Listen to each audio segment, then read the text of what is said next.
Every student that we teach is different, and how the student learns is no exception. In college classes and through professional development opportunities, we learn of different learning styles that students have and how to implement that in the classroom. By doing so, we are differentiating the learning process for those students and providing them with a more individualized learning experience. However, this is one of the most difficult things to do as a teacher. It takes time to prep and implement several activities so that students are all being taught to their style. Because of this is the one step in differentiated learning that's probably the most completed by teachers, but it's rarely utilized to the fullest. When analyzing our classroom, we need to determine if we're carrying out differentiated learning processes for our students. We need to consider a few things. We need to vary our instruction to reach all students of all learning styles.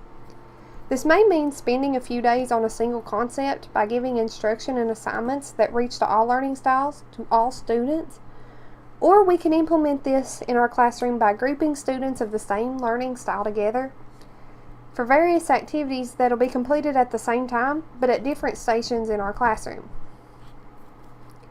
Students should also be allowed to communicate their knowledge back to the teacher in such a manner. Some students have difficulty expressing their thoughts in certain ways, but by allowing them to choose which way we'd like to present that information to us, for evaluation or for grading purposes or whatever, the student will feel more comfortable and able to present their knowledge the best way that they know how to do it. It's also important that we're providing our students with assignments and assessments that are based on their knowledge level and skill. For instance, if a higher student could create a project based on certain topics that require more in-depth thinking due to components, we could give a lower achieving student something that would go to the basic concepts. Ultimately, by doing so, we're creating challenges for all the students and pushing them to a deeper understanding of the content based on where they're at. In addition to this, we as teachers need to be aware of how much support we're giving students in one-to-one additional aid time. It's normal for us teachers to have a desire to work with each student individually in equal amounts so that we are not reaching each student in different times that would show favoritism toward any student. However, we must consider that students who struggle academically need more support than students who don't. So we need to focus our attention on these types of students and vary how much support they're receiving from us according to the individual need rather than specific time amounts. Differentiated learning and processes should be naturally embedded into our classroom and instruction every day in order for the students to get the support that they need, as well as in order to grow in knowledge. It is common for us teachers to feel bogged down all the time and often feel like we're being thrown more things to do in our classroom than is possible, but this should come naturally in the lesson and shouldn't provide any extra stress.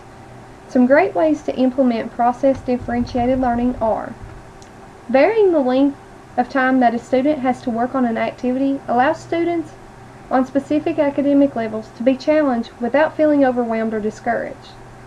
When a certain time span is allotted for completion of an assignment, some students may struggle to get it completed, while others may not take nearly as much time. This can easily cause frustration for students who struggle academically and boredom for students who are high achieving. Providing different time allotments allows these struggling students the proper amount of time for completion while challenging higher students to go deeper into the material and in a shorter amount of time. Using tiered learning is also a great way to differentiate process instruction. It allows students to work at their current skill level and build their knowledge from that point. When teaching a concept, more advanced students may have a firm foundation on the topic, while other students may not have the slightest idea. It is our role to further the education of these students.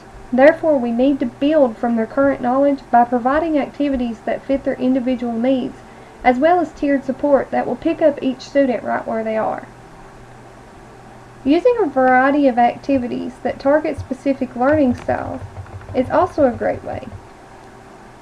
Many high school students have a clear understanding of what type of learning style that they prefer and what they enjoy. So by offering a variety of learning opportunities that cater to these different styles, the educational experience is being catered to for each individual student. This can be completed by differing content as instruction is given, or also by allowing students to join stations in which different learning styles are presented. Most of the time, teachers stay so focused on teaching the specific content that we sometimes forget that we're teaching students with specific interests, specific skills, and specific desires. It is when we lose their interest that students become less engaged and do not learn to their fullest potential. Therefore, we need to channel our content to match student interest. Connecting content to various student interests allows the student the opportunity to understand why they're learning the content and make real-life connections. This is completed by connecting specific activities to one central interest or setting up various stations that address several interests throughout the room. For instance, earlier this year, students in my integrated science classroom were really confused on why they were learning about energy. They didn't fully understand how anything that was math-related would need to be taught in a science classroom. So in order to make them understand, we were able to build roller coasters in our classroom to understand how energy is transferred, and finish the project using the NEPRA system to connect with an engineer who had designed roller coasters for popular theme parks. Students were really engaged in this lesson, and they were able to channel their interest to fully understand the material. And they also were able to understand why we have to learn what we do in our science classroom. Just as students differ in the way that they learn, students also differ in the way they communicate knowledge learned. Differentiated learning of product allows the student opportunities to demonstrate knowledge in their preferred way. Although this does require the teacher to be flexible in their set expectations for students and in their grading process, it provides students the chance to not feel pressured into signifying what they know in one specific given form. By differentiated learning of product, the teacher is able to create assignments that are challenging to students on all levels, while also creating a system in which students are given the best possible opportunity for success. Higher achieving students can be given assignments in which the product they must complete is more challenging than others, while lower students may complete simple products that provide information on their performance. This provides a challenge to the higher students because they must dig deeper into the material and think on that higher level, while giving lower students the chance to demonstrate knowledge in a manner that demonstrates what they know but isn't above their academic skill level. It also allows the students the opportunity to make a choice about their educational experience. Students need to feel as if they own their educational experience, as stated by the Kagan strategies. By taking ownership, students feel more engaged and held accountable as to how they are performing in the classroom. They're more likely to become involved and participate as well. As mentioned earlier, students understand how they learn best, and therefore, by providing choices, they have the opportunity to demonstrate the knowledge and that they feel the best is for them. Ultimately, this creates success for the student. In order to differentiate learning for product in the classroom, the teacher must provide the opportunities. Therefore, as teachers, we must be flexible and creative to supply the needs of our students. Here are some specific ways to differentiate learning of product. Allow for students to work both alone and in groups. One of the most recurring feedback statements that I receive from my students is that they want more individual work or more group work. It seems that students prefer to work alone, while some other students desire to work with teams. So allowing both in the classroom gives students the freedom to choose how they'd like to learn. Activities that are provided should be created to accommodate both individuals and groups so that all students are exploring the same content, but in varied ways. Give students a large variety of ways to express their knowledge.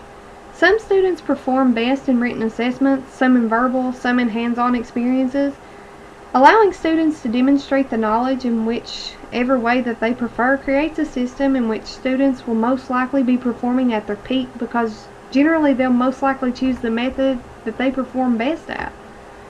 This may create slight chaos for the teacher in deciding how to assign grades on the form of assessment, or even how to arrange the way that you want the assignment to go.